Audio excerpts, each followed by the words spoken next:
Ce que vous êtes sur le point de découvrir n'est pas un enseignement ordinaire, c'est un ordre direct du Christ, resté caché à la vue de tous pendant 2000 ans.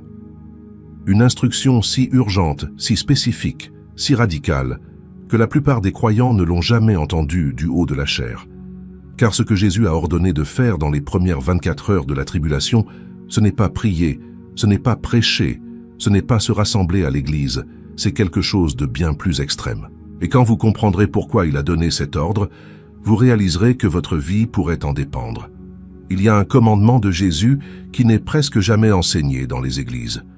Un verset si inconfortable, si dérangeant, si contraire à tout ce que nous pensons de la foi, que la plupart des pasteurs l'évitent. Car il ne parle pas de prière, il ne parle pas d'évangélisation, il ne parle pas de résistance spirituelle, il parle de quelque chose de bien plus troublant, fuir. Quand Jésus a parlé de la fin des temps, ses disciples lui ont demandé quel serait le signe de son retour et il leur a donné une réponse prophétique, détaillée et précise. Il a parlé de guerre, de tremblements de terre, de faux messies, de persécution. Mais il y a eu un moment spécifique, un événement unique, une ligne dans le temps qui changerait tout. Et à ce moment précis, Jésus n'a pas dit « priez plus fort ». Il n'a pas dit « rassemblez-vous dans les églises ». Il a dit quelque chose qui ressemble presque à de la lâcheté. Il a dit « fuyez ». Matthieu 24, verset 15. C'est pourquoi, lorsque vous verrez l'abomination de la désolation, dont a parlé le prophète Daniel, établie en lieu saint, que celui qui lit fasse attention. Alors que ceux qui seront en Judée fuient dans les montagnes. Lisez ces mots encore une fois, lentement, car ce que Jésus dit est ceci. Quand vous verrez ce signe spécifique, vous n'aurez pas le temps de planifier, vous n'aurez pas le temps de vous préparer, vous n'aurez pas le temps de faire vos adieux. Vous devrez courir immédiatement, sans regarder en arrière, sans rien prendre, parce que ce qui vient derrière vous est si dévastateur, si mortel, si irréversible, qu'une seule seconde d'hésitation pourrait vous coûter la vie. Mais voici le mystère que personne ne résout. Qu'est-ce que exactement l'abomination de la désolation? Pourquoi cet événement spécifique déclenche-t-il une urgence si extrême? Et où êtes-vous censé fuir quand tout s'effondre? L'abomination de la désolation n'est pas un concept abstrait, ce n'est pas une métaphore spirituelle. C'est un acte physique, commis par une personne physique en un lieu physique. Et quand cela se produit, l'horloge commence à tourner. 1260 jours, 3 ans et demi, le temps exact qui sépare ce moment du retour du Christ. Daniel, le prophète, l'a vu des siècles auparavant. Dans le chapitre 9, verset 27, il décrit ce qui se passera au milieu de la semaine prophétique, les 7 années de tribulation. Il fera cesser le sacrifice et l'offrande, et à cause de l'abomination du dévastateur, le dévastateur viendra, jusqu'à ce que la ruine décrétée soit versée sur le dévastateur. Qui est le dévastateur? L'apôtre Paul l'identifie sans ambiguïté. Dans la deuxième épître aux Thessaloniciens, chapitre 2, versets 3 et 4, il écrit « Que personne ne vous séduise d'aucune manière, car il faut que l'apostasie soit arrivée auparavant, et qu'on ait vu paraître l'homme du péché, le fils de la perdition, l'adversaire qui s'élève au-dessus de tout ce qu'on appelle Dieu ou de ce qu'on adore, jusqu'à s'asseoir dans le temple de Dieu, se proclamant lui-même Dieu. L'Antéchrist, l'homme du péché, le fils de la perdition. Pendant les 3 premières années et demie de la tribulation, cet homme sera le héros du monde, le brillant diplomate qui a négocié la paix impossible, le leader charismatique qui a uni les nations, le sauveur politique qui a donné à Israël son temple. Mais tout était du théâtre, tout était une tromperie, car sa vraie nature, sa vraie identité, son vrai but reste caché jusqu'à ce moment spécifique, jusqu'à ce qu'il entre dans le temple, jusqu'à ce qu'il s'asseye dans le lieu très saint, jusqu'à ce qu'il se déclare Dieu. Et à cette seconde, le masque tombe. Le monde découvre que son sauveur est son destructeur, que le pacificateur est le trompeur, que le prince de la paix est le prince des ténèbres. Et la fureur de Satan, sachant que son temps est court, se déchaîne sur la terre avec une violence que l'humanité n'a jamais connue. Jésus décrit ce qui suit avec des mots glaçants. Matthieu 24, verset 21. « Car alors, la détresse sera si grande qu'il n'y en a point eu de pareil depuis le commencement du monde jusqu'à maintenant, et qu'il n'y en aura jamais. Grande tribulation, pas seulement tribulation, grande tribulation, des souffrances sans précédent, Un chaos global, une persécution à une échelle qu'aucune génération n'a connue. Et tout commence au moment où l'Antéchrist s'assoit dans le temple et se déclare Dieu. C'est le moment, c'est le signe, c'est le coup d'envoi. Et quand cela arrivera, Jésus vous a déjà dit quoi faire. Courez. La plupart des gens, quand ils imaginent la fin du monde, pensent à de courageux guerriers spirituels résistant jusqu'au bout. Ils pensent à des martyrs donnant de puissants témoignages lors de leur arrestation. Ils pensent à des chrétiens se rassemblant dans des grottes pour prier et adorer en secret. Mais Jésus n'a rien dit de tout cela. Ce qu'il a dit était bien plus radical, bien plus inconfortable, bien plus difficile à accepter. Il a dit « Abandonnez tout et courez ». Matthieu 24, versets 16 à 18. Alors que ceux qui seront en Judée fuient dans les montagnes, que celui qui sera sur le toit ne descende pas pour prendre ce qui est dans sa maison, et que celui qui sera dans les champs ne retourne pas en arrière pour prendre son manteau. Il ne dit pas « envisagez de fuir ». Il ne dit pas « faites des plans pour évacuer ». Il ne dit pas « préparez-vous à partir éventuellement ». Il dit « fuyez maintenant, immédiatement, sans délai, sans excuse, sans regarder en arrière ». Celui qui est sur le toit. Dans l'Israël antique, les maisons avaient des toits plats où les gens se reposaient, priaient, dormaient pendant les nuits chaudes. Jésus dit, si vous êtes sur votre toit quand vous entendez que l'abomination de la désolation vient d'avoir lieu, ne descendez même pas dans votre maison. N'entrez pas pour prendre vos documents. Ne prenez pas votre argent. Ne faites pas votre valise. Ne prenez pas vos photos de famille. Ne cherchez pas vos bijoux. Ne récupérez pas votre ordinateur. Courez. Celui qui est au champ. Si vous travaillez quand cela arrive, ne revenez pas.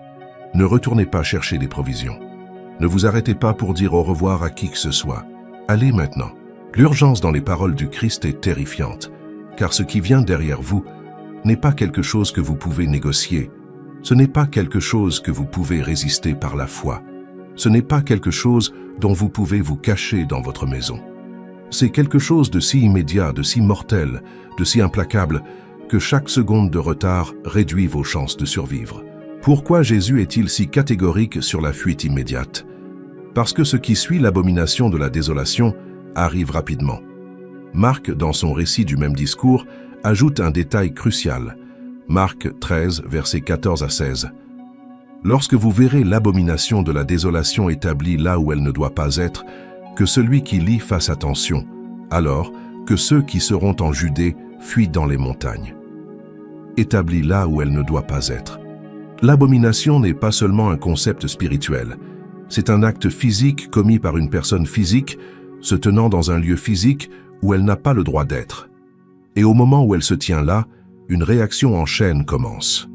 La vraie nature de l'Antéchrist est révélée, sa tromperie est exposée, et ceux qui réalisent ce qui vient de se passer, les croyants qui connaissent leur Bible, les Juifs qui reconnaissent le blasphème, deviennent des cibles.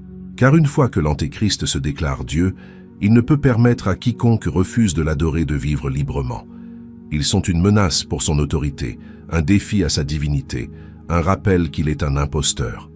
Alors, il les traquera avec toute la force d'un gouvernement mondial, avec toute la technologie de surveillance moderne, avec toute la violence d'un régime démoniaque.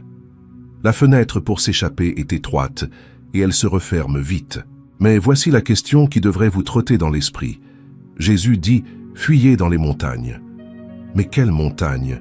Israël a des montagnes, la Judée a des montagnes, il y a des chaînes de montagnes dans tout le Moyen-Orient. Alors, où précisément fait-il référence? Et plus important encore, une fois sur place, que faire? Comment survivre pendant 3 ans et demi sans accès à de la nourriture, de l'eau ou des fournitures, car c'est le temps dont vous aurez besoin pour vous cacher. 1260 jours, 42 mois, 3 ans et demi. Pouvez-vous survivre aussi longtemps dans le désert sans rien? La réponse est non. Vous ne le pouvez pas, à moins qu'il n'y ait autre chose. Quelque chose que Jésus n'a pas complètement expliqué dans Matthieu 24, quelque chose qui a été révélé des siècles plus tard à un autre prophète dans une autre vision, dans un autre livre, le livre de l'Apocalypse.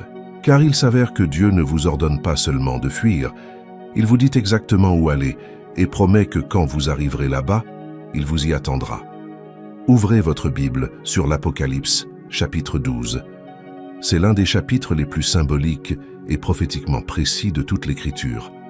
L'apôtre Jean, exilé sur l'île de Patmos, reçoit une vision du futur, et ce qu'il voit est à la fois terrifiant et glorieux. Il voit une femme vêtue de soleil, la lune sous ses pieds et une couronne de 12 étoiles sur sa tête. La plupart des érudits bibliques s'accordent à dire que cette femme représente Israël. Elle donne naissance à un fils mâle qui doit paître toutes les nations avec une verge de fer. C'est Jésus.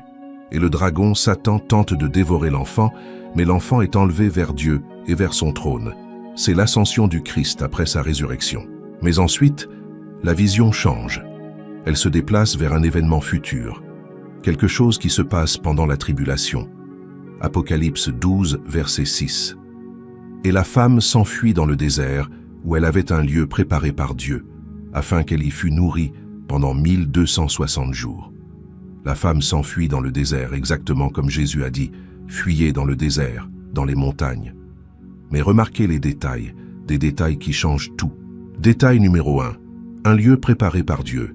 Ce n'est pas une cachette aléatoire, ce n'est pas une grotte que quelqu'un trouve par accident, ce n'est pas un camp improvisé dans les montagnes, c'est un lieu préparé par Dieu, préparé au passé, déjà établi, déjà désigné. Avant que la tribulation ne commence, avant que l'Antéchrist ne soit révélé, avant que l'abomination de la désolation n'ait lieu, Dieu a déjà choisi l'emplacement où son peuple fuira. Il l'a préparé, il l'a mis à part, il l'a rendu prêt. Cela signifie que quelque part sur cette planète, en ce moment même, il existe un lieu géographique spécifique que Dieu a désigné comme refuge pour les croyants pendant la grande tribulation. Ce n'est pas mystique, ce n'est pas spirituel, c'est réel, physique, tangible, et Dieu sait déjà où c'est. Détail numéro 2. Afin qu'elle y fût nourrie. Il ne dit pas « elle luttera pour survivre ». Il ne dit pas « elle cherchera de la nourriture et de l'eau ». Il dit « elle sera nourrie ». Future garantie pourvue. Dieu ne vous appelle pas dans un lieu pour vous y abandonner à mourir de faim. Il pourvoit. Comme il l'a fait avec Élie quand il a envoyé des corbeaux lui apporter du pain et de la viande 2 fois par jour, alors qu'il se cachait près du torrent de Kérith. Comme Jésus a nourri 5000 personnes avec 5 pains et 2 poissons. Comme la manne est tombée du ciel pendant 40 ans pour nourrir Israël dans le désert. Dieu ne change pas. Ce qu'il a fait avant, il le refera. Détail numéro 3. La chronologie exacte. 1260 jours. C'est exactement 3 ans et demi, 42 mois, la moitié de la tribulation de 7 ans. À partir du moment où l'abomination de la désolation a lieu jusqu'au moment où Jésus revient pour secourir son peuple, il s'écoulera exactement 1260 jours. Et pendant ces 1260 jours complets, Dieu protégera et pourvoira à ceux qui ont fui dans le désert. Permettez-moi d'être franc avec vous. Aux yeux du monde, fuir dans le désert semblera de la folie. Cela semblera capituler. Cela semblera une fuite lâche. Cela semblera abandonner tout ce que vous avez bâti. Votre maison, votre carrière, vos possessions, votre confort, votre sécurité, tout laisser derrière, parce qu'un livre ancien vous a dit de courir vers les montagnes quand un homme se tiendra dans un temple. Le monde vous traitera de fanatique, de complotiste, d'extrémiste religieux, mais Dieu appelle cela de l'obéissance, et il appelle le désert votre refuge. Pas un exil, pas une punition, pas un abandon, mais une protection. Car pendant que le monde célébrera l'Antéchrist et fera la queue pour recevoir sa marque, et s'inclinera pour adorer son image, ceux dans le désert seront les seules personnes libres sur terre, les seuls à ne pas être asservis au système de la bête, les seuls à refuser de vendre leur âme pour survivre, et Dieu les y rencontrera. Mais voici la question qui vous vient probablement à l'esprit. Où est ce lieu préparé? Quel désert? Quelle montagne? La prophétie nous donne-t-elle des indices? La réponse est oui. Tout au long de la prophétie de l'Ancien Testament, il y a de multiples passages qui décrivent un refuge, une cachette, un endroit où le peuple de Dieu sera protégé pendant un temps de grande détresse. Et lorsque vous rassemblez ces passages, une image émerge, un lieu géographique spécifique, un endroit qui correspond à chaque détail, et son nom est resté caché à la vue de tous pendant des siècles. Si Dieu a préparé un lieu spécifique dans le désert pour que les croyants y fuient pendant la tribulation, ne serait-il pas logique qu'il nous donne des indices sur son emplacement? Et la réponse est qu'il l'a fait. Tout au long de la prophétie de l'Ancien Testament, il y a de multiples passages qui décrivent un refuge, une cachette, un endroit où le peuple de Dieu sera protégé. Et lorsque vous assemblez ces passages, une image apparaît, un lieu géographique spécifique, un endroit qui remplit chaque détail prophétique. Laissez-moi vous montrer. Indice numéro 1. Pétra. Si vous n'avez jamais vu de photo de Pétra, laissez-moi vous décrire ce que c'est. Pétra est une cité antique taillée directement dans des falaises de grès rouge et rose. C'était la capitale du royaume nabatéen il y a plus de 2000 ans. La seule façon d'entrer dans Pétra est par une gorge étroite appelée le Siq. C'est un passage naturel de seulement quelques mètres de large à certains endroits, serpentant entre des falaises imposantes qui s'élèvent à plus de 76 mètres de hauteur. Vous marchez dans ce canyon étroit sur plus d'1,5 kilomètre, puis soudain le passage s'ouvre et vous vous trouvez face au trésor. Une façade de temple massive taillée dans la roche. Mais le trésor n'est que l'entrée. Au-delà, Pétra s'étend à travers une immense vallée entourée de montagnes. Il y a des centaines de grottes et de tombes taillées dans les falaises. Des sources naturelles fournissent de l'eau fraîche. La cité entière est une forteresse naturelle. Et voici ce qui est étonnant. Pétra peut abriter des dizaines de milliers de personnes, peut-être plus. Les grottes fournissent un abri, les falaises une défense. Le Siq étroit rend presque impossible l'invasion par une armée. Il faudrait passer par ce canyon en file indienne, devenant une cible facile pour quiconque défend l'entrée. C'est le refuge parfait. Mais comment y arrive-t-on? Voici le problème. Pétra est à environ 240 km de Jérusalem. C'est un long voyage à pied à travers un terrain désertique. Et rappelez-vous, Jésus a dit « Fuyez immédiatement. Ne faites pas vos valises, ne vous préparez pas. Courez simplement. » Alors, comment des milliers, peut-être des centaines de milliers de réfugiés juifs vont-ils aller de Jérusalem à Pétra à temps sans fourniture, sans transport, sans préparation? La réponse va sembler impossible. Mais traverser la mer Rouge aussi semblait impossible à l'époque. Revenons à l'Apocalypse 12. Car après que Jean a vu la femme fuir dans le désert, il voit autre chose. Quelque chose qui défie toute explication naturelle. Apocalypse 12, verset 14. Et les 2 ailes du grand aigle furent données à la femme, afin qu'elle s'envole au désert, vers son lieu, où elle est nourrie un temps, des temps, et la moitié d'un temps, loin de la face du serpent. Les 2 ailes du grand aigle furent données à la femme. Certaines personnes lisent cela et pensent immédiatement que c'est symbolique. Les ailes représentent la vitesse, la protection, ou quelque chose de spirituel. Mais je veux que vous considériez la possibilité que ce soit littéral. Ce n'est pas la première fois que Dieu utilise cette image. Dans Exode 19, verset 4, quand Dieu a fait sortir Israël d'Égypte, il a dit « Vous avez vu ce que j'ai fait à l'Égypte et comment je vous ai porté sur des ailes d'aigle et vous ai amené vers moi. Je vous ai porté sur des ailes d'aigle. » Dieu a libéré Israël de l'esclavage en Égypte, non par sa propre force ou sa planification, mais par une intervention surnaturelle, les plaies, la séparation de la mer Rouge, une colonne de nuée le jour et de feu la nuit, et il décrit cette libération comme les porter sur des ailes d'aigle.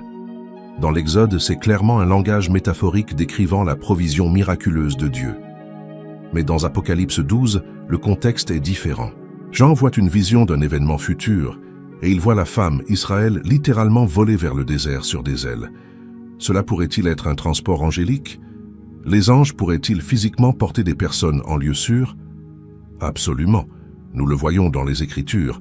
Quand Lot et sa famille ont fui Sodome, les anges les ont physiquement saisis et les ont fait sortir de la ville. Quand Philippe l'évangéliste a fini de prêcher à l'eunuque éthiopien dans Acte 8, verset 39, l'Esprit du Seigneur enleva Philippe, et l'eunuque ne le vit plus. Philippe a été transporté surnaturellement d'un endroit à un autre. Un moment, il était dans le désert. L'instant d'après, il était à Azo, à des kilomètres de distance. Si Dieu peut transférer Philippe instantanément, il peut certainement transporter des milliers de réfugiés à Pétra de manière surnaturelle. Et si cela semble trop fantastique, trop mystique, trop impossible, rappelez-vous ceci. Vous demandez au Dieu qui a divisé la mer Rouge, qui a arrêté le soleil, qui a ressuscité son Fils d'entre les morts, d'être rationnel et prévisible. Mais Dieu n'est pas rationnel, il est surnaturel. Et quand ses enfants sont en danger, il n'est pas limité par les lois de la physique. Parlons de ce qui arrive à ceux qui ne fuient pas, car comprendre l'alternative rend l'urgence du commandement de Jésus parfaitement claire. Après l'abomination de la désolation, après que l'Antéchrist a révélé sa vraie nature, le monde entre dans une nouvelle phase, le contrôle total. Apocalypse 13 le décrit. Apocalypse 13, versets 11 à 15. « Puis je vis monter de la terre une autre bête, qui avait 2 cornes semblables à celles d'un agneau, et qui parlait comme un dragon. Elle exerçait toute l'autorité de la première bête en sa présence, et elle faisait que la terre et ses habitants adoraient la première bête, dont la blessure mortelle avait été guérie. Elle opérait de grands prodiges, même jusqu'à faire descendre du feu du ciel sur la terre, à la vue des hommes. Et elle séduisait les habitants de la terre par les prodiges qu'il lui était donné d'opérer en présence de la bête, disant aux habitants de la terre de faire une image à la bête qui avait la blessure de l'épée et qui vivait. Et il lui fut donné d'animer l'image de la bête, afin que l'image de la bête parlât, et qu'elle fit que tous ceux qui n'adoreraient pas l'image de la bête fussent tués. Le faux prophète, la seconde bête, établit une image de l'Antéchrist et exige que tous l'adorent. Et voici la partie terrifiante. L'image parle, elle est animée, que ce soit par un pouvoir démoniaque ou une technologie avancée d'intelligence artificielle, ou les deux. Cette image semble vivante, et quiconque refuse de l'adorer est tué. Pas l'exil, pas la prison, mais la mort. La marque de la bête. Mais cela empire. Apocalypse 13, versets 16 à 18. Et elle fit que tous petits et grands, riches et pauvres, libres et esclaves, reçussent une marque sur leur main droite ou sur leur front, et que personne ne put acheter, ni vendre, sans avoir la marque, le nom de la bête ou le nombre de son nom. C'est ici la sagesse, que celui qui a de l'intelligence calcule le nombre de la bête, car c'est un nombre d'hommes et son nombre est 666. Tout le monde sur terre doit recevoir une marque sur sa main droite ou sur son front. Et sans cette marque, vous ne pouvez rien acheter, rien vendre. Vous ne pouvez pas accéder à la nourriture, à l'eau, aux médicaments, à un abri. Vous êtes complètement coupé du système économique. Nous ne savons pas exactement sous quelle forme cette marque se présentera. Un tatouage, une puce électronique, un implant biométrique, une forme d'identification numérique liée à votre biologie. Ce que nous savons, c'est que la technologie pour mettre en œuvre un tel système existe dès à présent. La reconnaissance faciale peut vous identifier instantanément. Les scanners biométriques peuvent vérifier votre identité. Les monnaies digitales peuvent être programmées pour ne fonctionner que pour les utilisateurs approuvés. L'infrastructure pour un système de marque de la bête est déjà en place. Tout ce qu'il faut, c'est une crise, une raison pour que les gens l'acceptent volontairement. Et l'abomination de la désolation fournira cette crise. Quand l'Antéchrist se déclarera Dieu et que le chaos global éclatera, les gouvernements mettront en place des mesures d'urgence, systèmes d'identification numérique, enregistrements obligatoires, serments d'allégeance. Et les gens se conformeront parce qu'ils sont terrifiés, parce qu'ils veulent de la sécurité, parce qu'ils veulent accéder à la nourriture et aux fournitures. Le choix. Alors, voici le choix auquel tous ceux qui restent seront confrontés. Prenez la marque et adorez la bête, ou refusez et mourrez. Compromettez votre foi pour survivre physiquement, ou restez fidèle et soyez martyrisés. Et ne vous y trompez pas. Prendre la marque n'est pas un acte économique neutre. C'est un acte spirituel d'adoration et d'allégeance.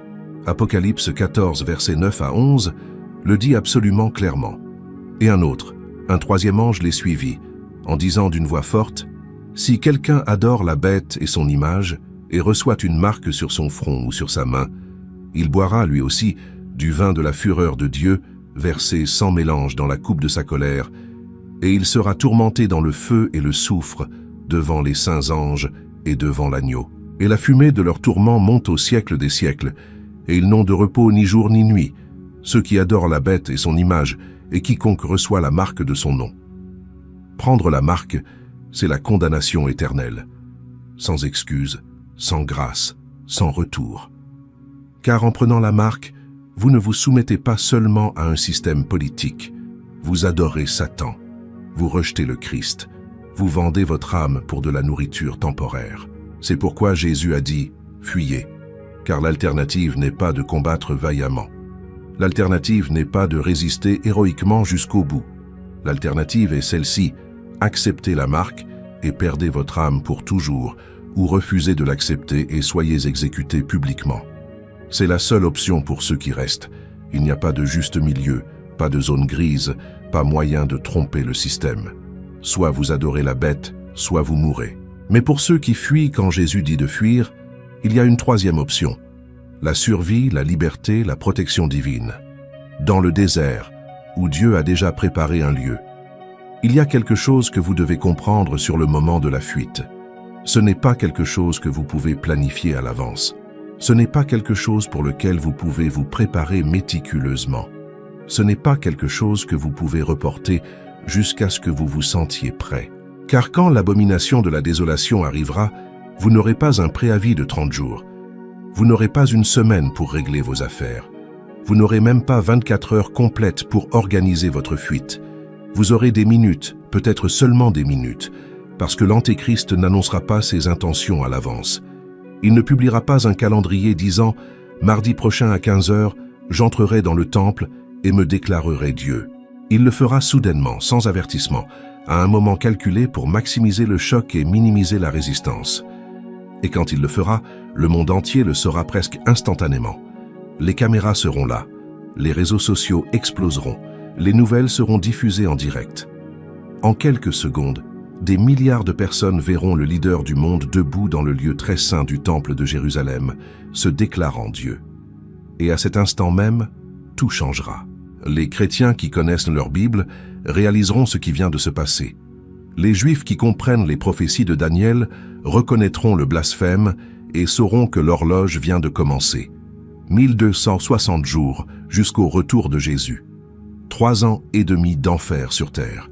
Et ils devront être hors de la ville avant la nuit tombée, car dès que l'Antéchrist se déclarera Dieu, ses forces commenceront à bouger. Les frontières se fermeront, les routes seront bloquées, les points de contrôle militaires seront établis, les systèmes d'identification numérique s'activeront, la reconnaissance faciale commencera à scanner les foules, les drones commenceront à patrouiller le ciel, et quiconque tentera de fuir sera marqué comme traître, comme rebelle, comme ennemi du nouvel ordre mondial. C'est pourquoi Jésus a dit « Ne descendez pas de votre toit pour prendre quoi que ce soit dans votre maison. Ne revenez pas des champs pour chercher votre manteau. Car chaque seconde que vous tardez est une seconde de plus pour que le piège se referme. Et une fois qu'il est refermé, il n'y a pas d'échappatoire. Certains demanderont « Mais comment saurais-je exactement quand cela arrive? Comment puis-je être sûr que ce que je vois est vraiment l'abomination de la désolation et non un autre événement ?» La réponse est « Vous le saurez. » Si vous êtes croyant, si vous connaissez les Écritures, si le Saint-Esprit habite en vous, vous le saurez. Car ce ne sera pas ambigu, ce ne sera pas subtil, ce ne sera pas quelque chose qui nécessite une interprétation théologique. Ce sera évident, scandaleux, impossible à mal interpréter. Un homme, le leader politique le plus puissant du monde, entrant physiquement dans le temple reconstruit à Jérusalem, marchant jusqu'au lieu très saint, s'asseyant là où seul le grand prêtre pouvait entrer une fois par an, et se déclarant Dieu, exigeant l'adoration, blasphémant contre le Très-Haut dans le lieu le plus saint de la terre. Quand cela arrivera, chaque alarme dans votre esprit sonnera. Chaque verset que vous avez jamais mémorisé sur la fin des temps s'illuminera dans votre esprit, et vous saurez avec une certitude absolue qu'il est temps de courir. Mais voici la question qui paralyse beaucoup de gens. Et ma famille? Et si mon mari ne croit pas? Et si mes enfants pensent que je suis fou? Et si mes parents refusent de venir? Est-ce que je les laisse derrière? Est-ce que j'essaie de les convaincre? Est-ce que j'attends pour eux? La réponse est déchirante. S'ils ne viennent pas, vous devez partir quand même. Car Jésus n'a pas dit « Fuyez si votre famille est d'accord ». Il n'a pas dit « Fuyez quand tout le monde est prêt ». Il a dit « Fuyez ». Et si vous essayez de rester pour convaincre quelqu'un qui ne croit pas, vous mourrez tous les deux. Il y a une raison pour laquelle Jésus a comparé ce moment au jour de Noé. Dans les jours précédant le déluge, Noé a prêché pendant 120 ans. Il a construit l'arche à la vue de tous. Il a averti sa génération que le jugement arrivait. Et à la fin, seules 8 personnes sont entrées dans l'arche, sa famille immédiate. Tous les autres ont ri, se sont moqués, ont rejeté l'avertissement et se sont noyés. Noé n'a pas pu les sauver, non pas parce qu'il n'a pas essayé, mais parce qu'ils n'ont pas voulu être sauvés. Et quand la porte de l'arche s'est fermée, elle s'est fermée. Il n'y a pas eu de seconde chance, pas de négociation, pas de prolongation. Le temps de la miséricorde était terminé. Le temps du jugement avait commencé. Il en sera de même au jour de l'abomination de la désolation. Il y aura une fenêtre, et cette fenêtre se refermera. Et quand elle se refermera, ceux qui seront encore dans la ville feront face au choix entre la marque ou la mort. Mais ceux qui auront fui, quand Jésus a dit de fuir, seront en sécurité dans le lieu que Dieu a préparé, attendant, faisant confiance, survivant, jusqu'à ce que le Fils de l'homme revienne dans la gloire. Il y a un malentendu fondamental sur le désert dans la mentalité occidentale moderne. Nous pensons au désert comme à un lieu de punition, un lieu d'abandon, un lieu où Dieu vous envoie quand il en a fini avec vous. Mais dans les Écritures, le désert est quelque chose de complètement différent. Le désert est l'endroit où Dieu rencontre son peuple. C'est là qu'il révèle sa gloire. C'est là qu'il éprouve la foi, affine le caractère et prépare ses élus pour son dessein. Moïse a passé 40 ans dans le désert avant que Dieu ne l'envoie libérer Israël. Là, dans la solitude du Sinaï, il a appris à dépendre complètement de Dieu. Et quand il s'est finalement tenu devant le buisson ardent, il était prêt. Israël a passé 40 ans dans le désert, après être sorti d'Égypte. Non pas parce que Dieu les avait oubliés, mais parce qu'ils avaient besoin d'une génération entière pour apprendre que Dieu était suffisant, que la manne tomberait chaque matin, que l'eau jaillirait du rocher, que la colonne de nuée et de feu ne les abandonnerait jamais. Élie a fui dans le désert quand Jézabel a juré de le tuer, et là, près du torrent de Kérit, les corbeaux l'ont nourri 2 fois par jour de pain et de viande envoyés par Dieu. Et quand le torrent a séché, Dieu l'a envoyé à Sarepta, où une veuve avec seulement une poignée de farine et un peu d'huile l'a nourri pendant des années, car Dieu a multiplié surnaturellement ses provisions. Jean-Baptiste a grandi dans le désert, s'habillait de poils de chameau, mangeait des sauterelles et du miel sauvage, vivait à l'écart de la civilisation. Et quand le moment est venu, il est sorti du désert avec un message qui a secoué une nation. « Repentez-vous, car le royaume des cieux est proche. » Jésus lui-même a été conduit dans le désert par l'Esprit immédiatement après son baptême. Pendant 40 jours, il a jeûné, a été tenté par Satan et est sorti dans la puissance de l'Esprit, prêt à commencer son ministère. Le désert n'est pas un lieu d'abandon, c'est un lieu de préparation, de purification, de rencontre divine. Et pendant la grande tribulation, ce sera un lieu de refuge. Mais vivre dans le désert ne sera pas facile, ce ne sera pas confortable. Ce ne sera pas ce que la plupart des gens considèrent comme une vie normale. Il n'y aura pas d'électricité, pas d'internet, pas de supermarché, pas d'hôpitaux, rien de l'infrastructure moderne que nous tenons pour acquise. Ce sera primitif, austère, challengeant. Mais ce sera libre. Libre du système de la bête, libre de la marque, libre de l'adoration forcée, libre de l'esclavage spirituel qui piégera le reste du monde. Et Dieu sera là. Apocalypse 12, verset 6, le promet, afin qu'elle y fût nourrie pendant 1260 jours. Sera nourrie, future garantie. Il ne dit pas qu'elle pourrait être nourrie, il ne dit pas qu'elle serait peut-être nourrie. Il dit qu'elle sera nourrie pendant 1260 jours complets, chaque jour, sans faute. Dieu pourvoira. Comment pourvoira-t-il? Nous ne savons pas exactement. Cela pourrait être de la manne du ciel, comme lors de l'Exode. Cela pourrait être des provisions surnaturelles, comme les corbeaux qui nourrissaient Élie. Cela pourrait être des sources d'eau jaillissant miraculeusement de la roche. Cela pourrait être la multiplication de la nourriture, comme Jésus l'a fait avec les pains et les poissons. Cela pourrait être une protection angélique qui tient à distance les forces de l'Antéchrist. Ce que nous savons avec certitude, c'est ceci. Dieu n'ordonne pas à son peuple de fuir vers un lieu pour les y laisser mourir. Il n'est pas un Dieu cruel. Il n'est pas un Dieu indifférent. Il est Jéhovah Jireh, le Dieu qui pourvoit. Il est Jéhovah Shalom, le Dieu de paix. Il est Jéhovah Nissi, le Dieu qui est notre bannière, notre protecteur. Et quand ses enfants sont à l'endroit qu'il a préparé pour eux, il veillera à ce qu'ils aient tout ce dont ils ont besoin. Pas tout ce qu'ils veulent, mais tout ce dont ils ont besoin pour survivre, pour rester fidèles, pour attendre son retour. Et voici la belle part.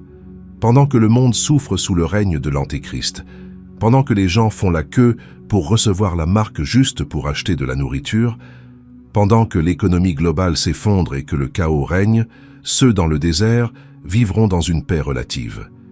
Ils n'auront pas de luxe, mais ils auront la liberté. Ils n'auront pas de confort, mais ils auront la sécurité.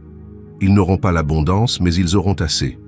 Et le plus important, ils auront Dieu, proche, présent, pourvoyant, protégeant, les préparant pour le jour où le Fils de l'homme reviendra du ciel avec puissance et une grande gloire. Et quand ce jour viendra, quand ils verront le Seigneur Jésus descendre sur les nuées, entouré d'anges, vêtu de lumière, venant secourir son peuple et juger les nations, chaque jour de privation en aura valu la peine. Chaque nuit froide dans le désert, chaque repas simple, chaque moment d'inconfort, tout en aura valu la peine, car ils sont restés fidèles, car ils ont refusé de se prosterner, car ils ont fui quand Jésus leur a dit de fuir, et ils seront récompensés. Avant que l'abomination de la désolation n'arrive, il y aura des signes, des indicateurs, des événements qui montreront que l'horloge approche de minuit.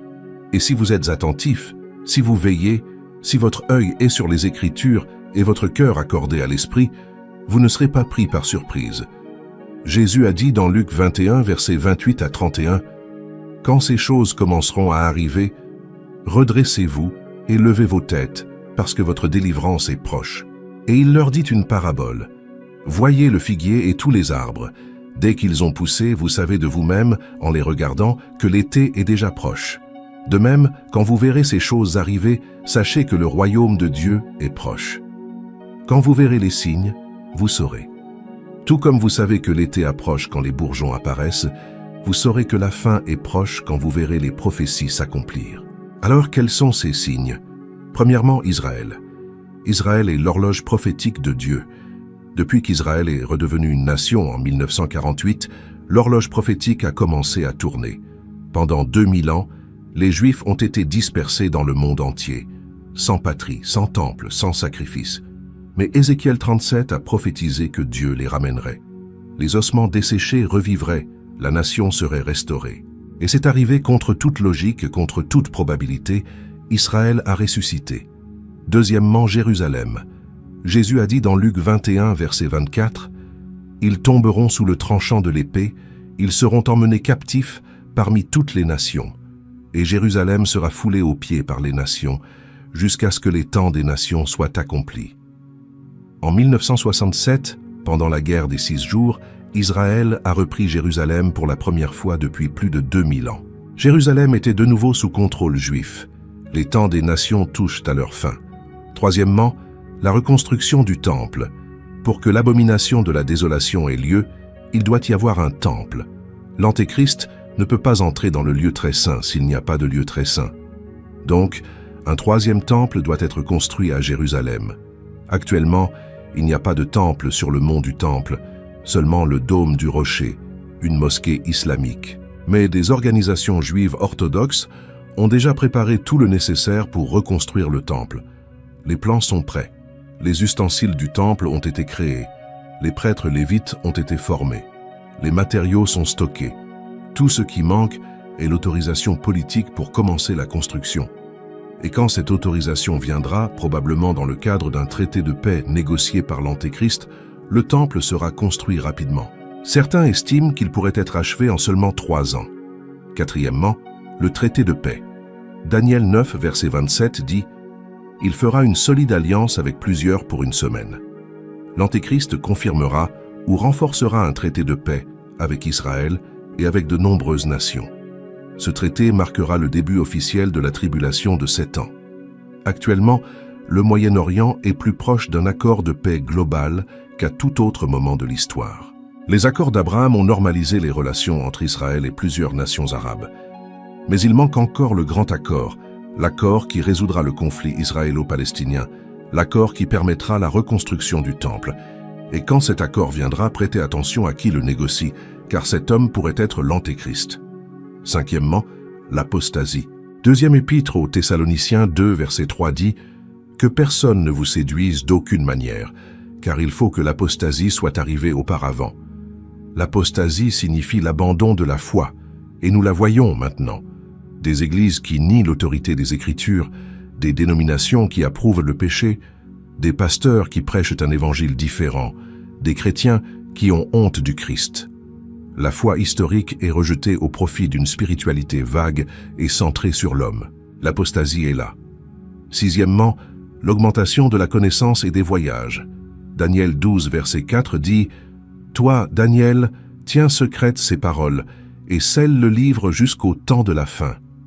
Plusieurs alors le liront, et la connaissance augmentera. » Dans les 100 dernières années, la connaissance humaine s'est développée de façon exponentielle. La technologie a plus progressé en un siècle qu'en 5000 ans auparavant. Les voyages globaux sont instantanés, l'information est illimitée, et le rythme ne fait que s'accélérer. Septièmement, les signes dans le ciel. Joël 2, versets 30 et 31. « Je ferai paraître des prodiges dans les cieux et sur la terre, du sang, du feu et des colonnes de fumée. Le soleil sera changé en ténèbres et la lune en sang avant qu'arrive le jour de l'Éternel. Ce jour grand et terrible. Lunesse de sang, éclipse solaire, phénomène céleste. Ces choses arrivent avec plus de fréquence et la Bible dit que ce sont des signes. Toutes ces choses convergent, toutes en même temps. Pour la première fois dans l'histoire, Israël existe. Jérusalem est sous contrôle juif. Le temple est prêt à être reconstruit. Les traités de paix sont négociés.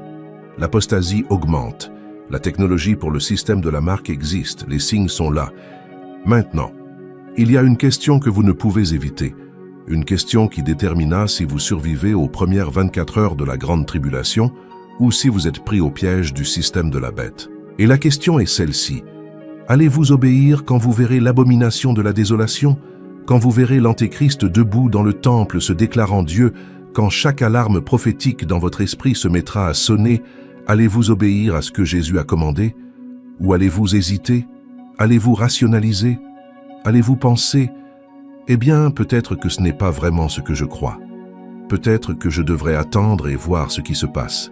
Peut-être que je devrais rester et être un témoignage. Peut-être que Jésus ne voulait pas dire littéralement de fuir. » Parce que c'est ce que la plupart des gens feront, hésiter, rationaliser, procrastiner. Et quand ils décideront enfin d'agir, il sera trop tard. La fenêtre se sera refermée, les frontières seront bloquées, les points de contrôle militaire seront en place, et ils seront forcés de choisir entre la marque ou la mort. C'est pourquoi vous devez décider maintenant, pas quand cela arrivera, maintenant avant que cela n'arrive. Car au moment de la panique, au moment du choc, au moment du chaos, vous n'aurez pas la clarté d'esprit pour prendre une décision si radicale. Vous devez avoir déjà pris la décision. Vous devez avoir résolu dans votre cœur, si je vois ce signe, j'obéirai. Peu importe quoi, peu importe le coût, peu importe qui pense que je suis fou, j'obéirai. Car c'est ce qui est requis. Une obéissance radicale, immédiate, sans remise en question. Comme Abraham quand Dieu lui a dit de quitter son pays et d'aller dans une terre qu'il ne connaissait pas. Comme Noé quand Dieu lui a dit de construire une arche alors qu'il n'avait jamais plu.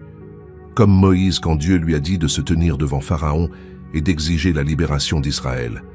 Aucun d'eux n'avait toutes les réponses. Aucun ne comprenait complètement pourquoi Dieu leur demandait ce qu'il leur demandait. Mais tous ont obéi, et Dieu les a justifiés.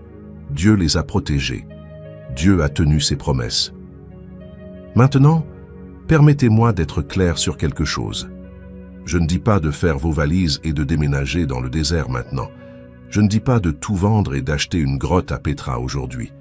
Je ne dis pas d'abandonner votre vie en ce moment. Je dis, préparez votre cœur. Décidez maintenant que quand le moment viendra, quand vous verrez le signe, vous obéirez. Mentalement, émotionnellement, spirituellement, préparez-vous à ce que Jésus vous a déjà dit de faire. Et voici quelque chose de pratique que vous pouvez faire. Connaissez les Écritures, étudiez les prophéties, comprenez la chronologie. Car quand l'abomination de la désolation arrivera, vous devrez la reconnaître immédiatement. Vous ne pouvez pas obéir à un ordre que vous ne comprenez pas. Vous ne pouvez pas répondre à un signe que vous ne reconnaissez pas. Alors étudiez Matthieu 24, étudiez Daniel 9, étudiez la deuxième épître aux Thessaloniciens, chapitre 2, étudiez Apocalypse 12 et 13. Connaissez les passages, mémorisez-les, pour que quand le moment viendra, il n'y ait aucun doute dans votre esprit. Vous saurez exactement ce qui vient de se passer et vous saurez exactement ce que Jésus vous a commandé de faire. Renforcez aussi votre foi maintenant, car à ce moment-là, vous aurez besoin d'une foi radicale. Une foi qui fasse confiance à Dieu pour vous protéger dans le désert. Une foi qui croit qu'il pourvoira quand il n'y aura pas de provision visible. Une foi qui obéisse même quand tout en vous voudra rester. Ce genre de foi n'apparaît pas instantanément dans une crise.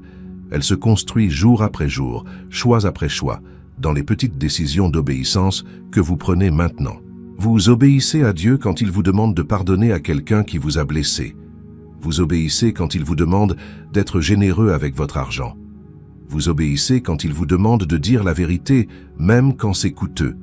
Chaque fois que vous obéissez à Dieu dans les petites choses, vous construisez le muscle spirituel dont vous aurez besoin pour obéir dans les grandes choses. Et fuir dans le désert dans les premières 24 heures de la tribulation est une très grande chose. Enfin, restez vigilants. Jésus a dit dans Matthieu 24, versets 42 à 44, « Veillez donc, puisque vous ne savez pas quel jour votre Seigneur viendra. Sachez-le bien, si le maître de la maison savait à quelle veille de la nuit le voleur doit venir, il veillerait et ne laisserait pas percer sa maison. C'est pourquoi vous aussi tenez-vous prêts, car le Fils de l'homme viendra à l'heure où vous n'y penserez pas. Gardez les yeux ouverts, observez les signes. Soyez attentifs aux événements mondiaux, spécialement au Moyen-Orient, spécialement en ce qui concerne Israël, spécialement en ce qui concerne le Temple. Car les pièces sont déjà en train d'être déplacées sur l'échiquier. Et quand l'Antéchrist jouera son coup final, il n'y aura pas de temps pour se mettre à jour sur les nouvelles. Vous devrez déjà être en train de regarder, déjà en train d'attendre, déjà prêt.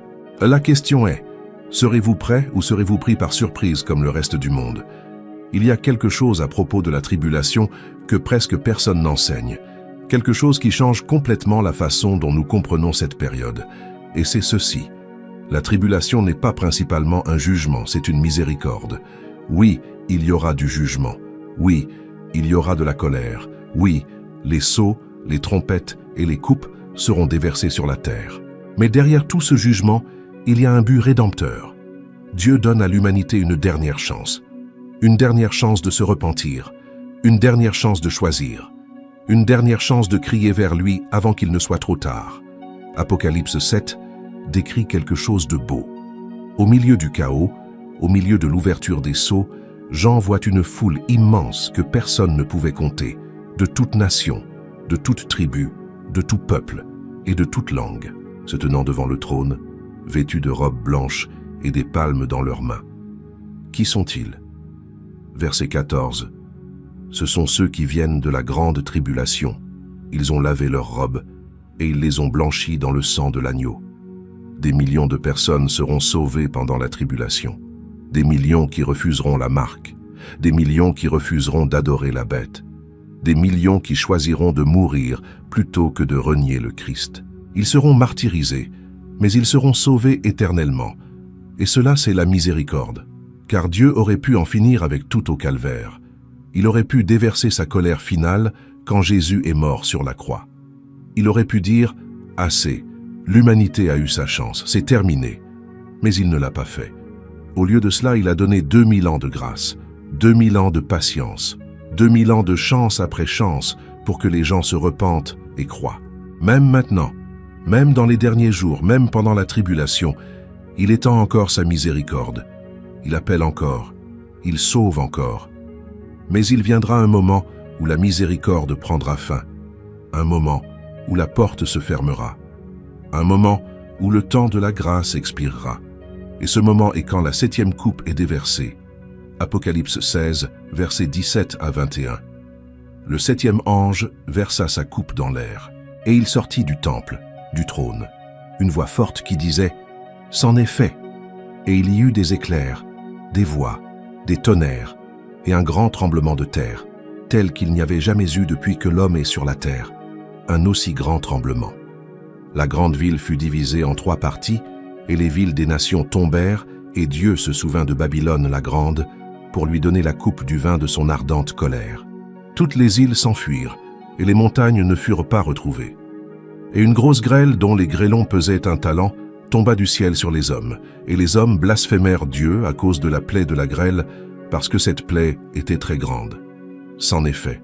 Les mêmes mots que Jésus a prononcés sur la croix. Tout est accompli. C'en est fait. Terminé. Accompli. La patience de Dieu est arrivée à son terme. Le jugement final est là. Qu'après cela vient le retour du Christ. Apocalypse 19, versets 11 à 16. Puis je vis le ciel ouvert, et voici, parut un cheval blanc. Celui qui le montait s'appelle Fidèle et Véritable, et il juge et combat avec justice. Ses yeux étaient comme une flamme de feu, et sur sa tête étaient plusieurs diadèmes. Il avait un nom écrit que personne ne connaît, si ce n'est lui-même, et il était revêtu d'un vêtement teint de sang. Son nom est la parole de Dieu. Les armées qui sont dans le ciel le suivaient sur des chevaux blancs, revêtus d'un fin lin blanc pur. De sa bouche sortait une épée aiguë pour frapper les nations. Il les pètera avec une verge de fer, et il foulera la cuve du vin de l'ardente colère du Dieu Tout-Puissant. Il avait sur son vêtement et sur sa cuisse un nom écrit « Roi des rois et Seigneur des seigneurs ».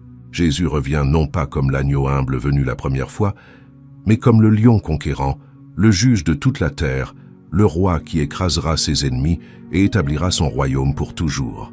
Et quand il reviendra, où serez-vous? Serez-vous parmi ceux qui ont fui dans le désert quand il vous a dit de fuir? Parmi ceux qui ont fait confiance à sa provision? Parmi ceux qui ont refusé de prendre la marque? Parmi ceux qui sont restés fidèles jusqu'à la fin? Ou serez-vous parmi ceux qui ont douté, qui ont rationalisé, qui ont compromis, qui ont pris la marque pour survivre, qui ont adoré la bête parce que tout le monde le faisait? Jésus vous a déjà dit quoi faire dans les premières 24 heures de la tribulation. La question est, le ferez-vous? Car votre vie éternelle pourrait dépendre de votre réponse. Et il y a une autre révélation que presque personne ne mentionne. Quelque chose qui arrive juste avant que l'Antéchrist n'entre dans le temple. Quelque chose qui rend tout ce dont nous avons parlé encore plus urgent. Un signe dans le ciel. Un événement cosmique. Un présage qui précédera immédiatement l'abomination de la désolation. Et quand vous le verrez, vous saurez que vous avez moins de 24 heures, peut-être moins de 12. Mais cette révélation est scellée pour l'instant, réservée à ceux qui ont des oreilles pour entendre. Car tout ne peut pas être dit, tout ne peut pas être révélé. Pas encore. Mais quand le moment viendra, vous le saurez. L'Esprit vous le montrera. Et vous vous souviendrez de ces paroles. Et vous saurez qu'il est temps de courir.